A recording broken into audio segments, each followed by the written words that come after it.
Путешествие в Карелию — это как попасть в другой мир, где природа по-настоящему дикая и загадочная. Только представьте, здесь более 63 тысяч озер и 23 тысячи рек. Если бы их делили между жителями, то каждой семье досталось бы по собственному озеру.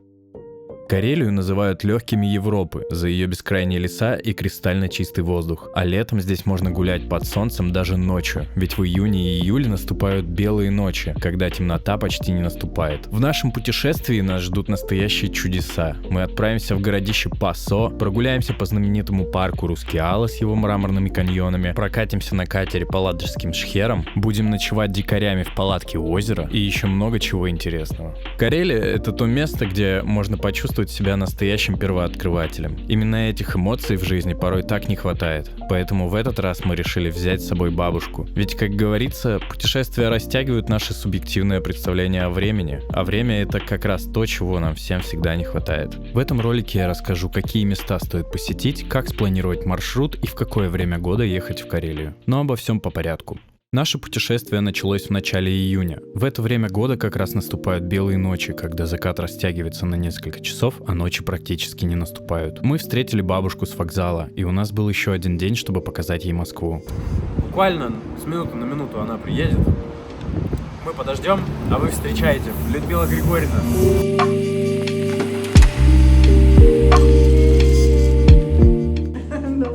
Вон какой привезла, да? Ага.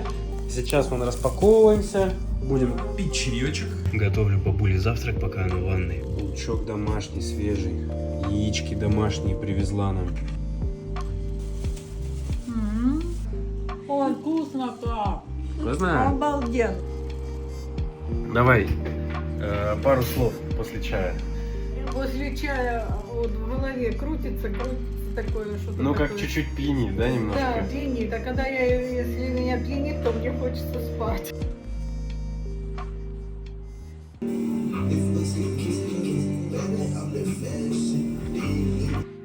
Ой, загорелись леса, поля. Она сказала, что последний раз была здесь более чем 30 лет назад, и ее мечта была в том, чтобы посетить Третьяковскую галерею. Туда мы и пошли.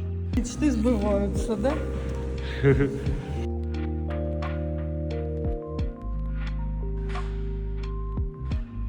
Вечером мы собрали сумки и уже на следующее утро отправились с Сапсаном до Санкт-Петербурга. Доброе утро. На часах 4 часа утра. Как глаза не открывается. Только встал. Сейчас мы завтракаем и выезжаем. В самом Питере мы находились 2 дня, и за это время мы успели ей показать самые главные достопримечательности, погулять по Петергофу и встретиться с друзьями.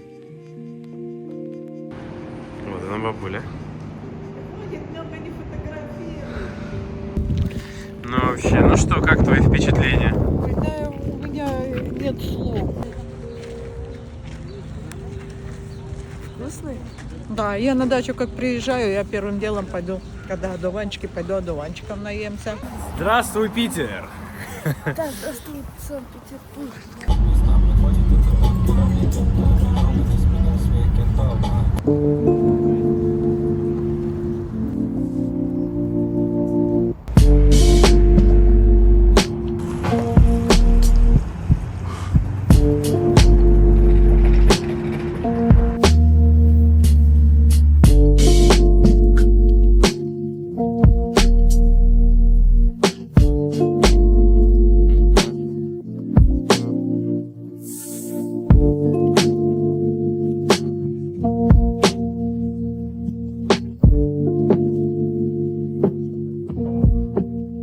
Из Питера на машине мы выезжаем в Сартовалу. Автомобиль мы арендовали в каршеринге на 3 дня. По пути в Сартовалу мы заехали в долину водопадов, где можно почувствовать на себе культуру саамов, первых жителей Приладожья. Здесь есть мини-музей, животные, которых можно покормить, можно выпить чаю из казана, а главное прогуляться по экотропе, которая вписывается в каскад водопадов с общим перепадом около 30 метров. Так нас встретила Карелия.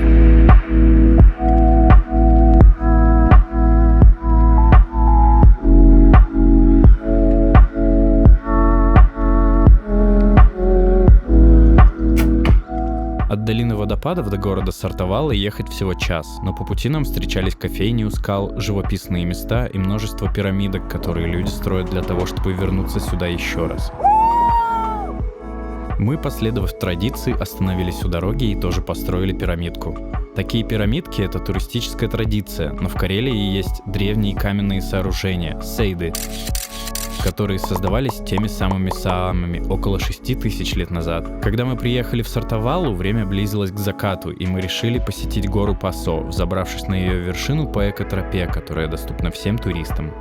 Вдоль экотропы расположены таблички, на которых рассказывается про поселение древних карелов, которые образовали на горе городище. Археологи нашли остатки 7 домов, очаги, наконечники стрел и копий, обломки меча, ювелирные украшения и хозяйственный инвентарь. Население городища могло достигать около 100 человек. Сейчас на вершине горы стоят лавочки и места для пикника, для того, чтобы наслаждаться видами, которые оттуда открываются.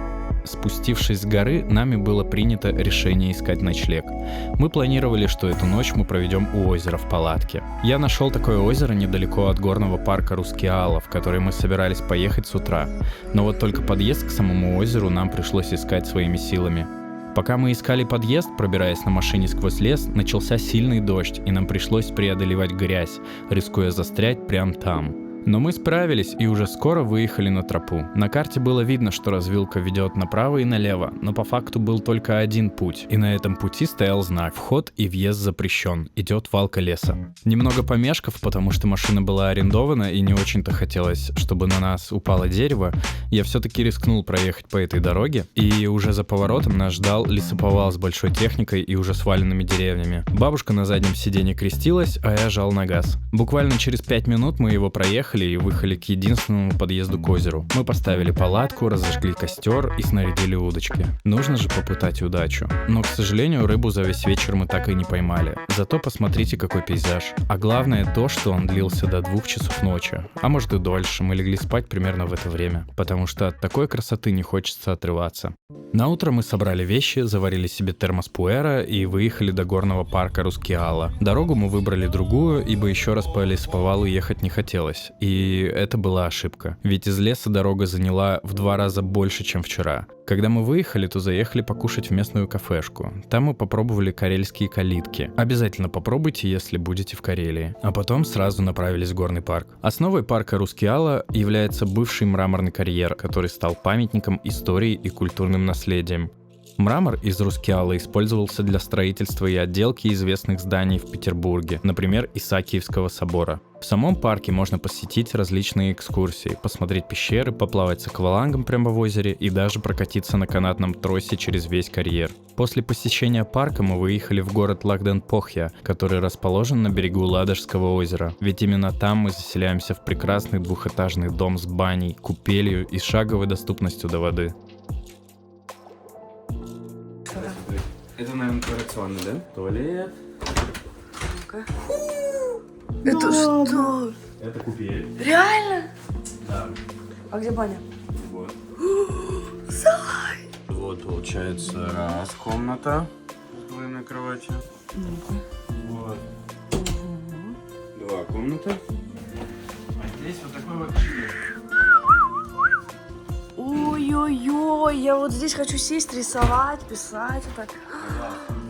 Ой, даже жалко, что мы только на 2 дня здесь. Блин, как красиво. Я арендовал лодку на все 2 дня, что мы будем там находиться, и первым делом после заселения мы, конечно же, поехали на ней кататься. Всем привет! С вами Степа, Дальний Кордон.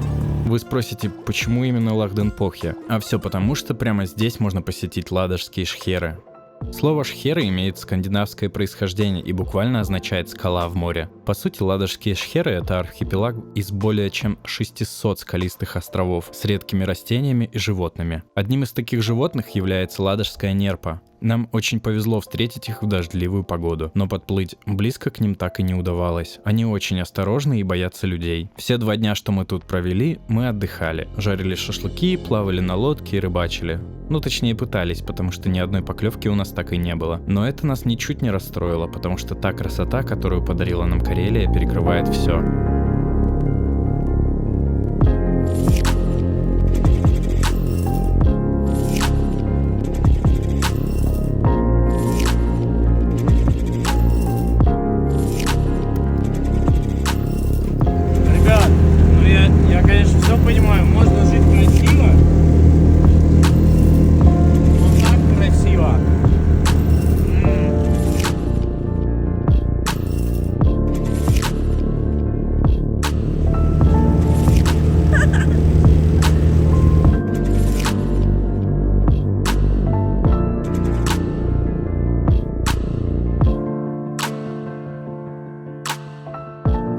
оттуда, мы уже знали, что мы вернемся. И точно не один раз. Ведь Карелия — это то место, куда хочется возвращаться снова и снова. В разное время года Карелия радует туристов своими красотами по-разному. Весной и летом рыбалкой, грибами, ягодами, прогулками на катере, зимой катанием на лыжах, снегоходах и собачьих упряжках. Каждый найдет для себя то, что ему по душе.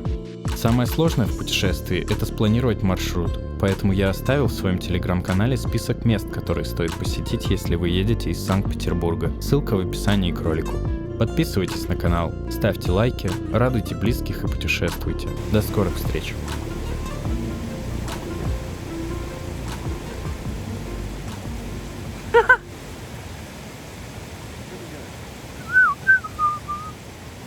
Она муравьей ест. Сними.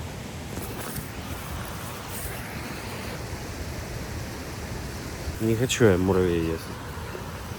Она сейчас предложит, смотри. Пробуй. Нет, не хочу. Как лимон. На. Попробуй. Попробуй. Пробуй. Пробуй, говорю. Она же лимонная. Она как лимон. Это куски муравьев, они описываются. Это кислота муравьиная.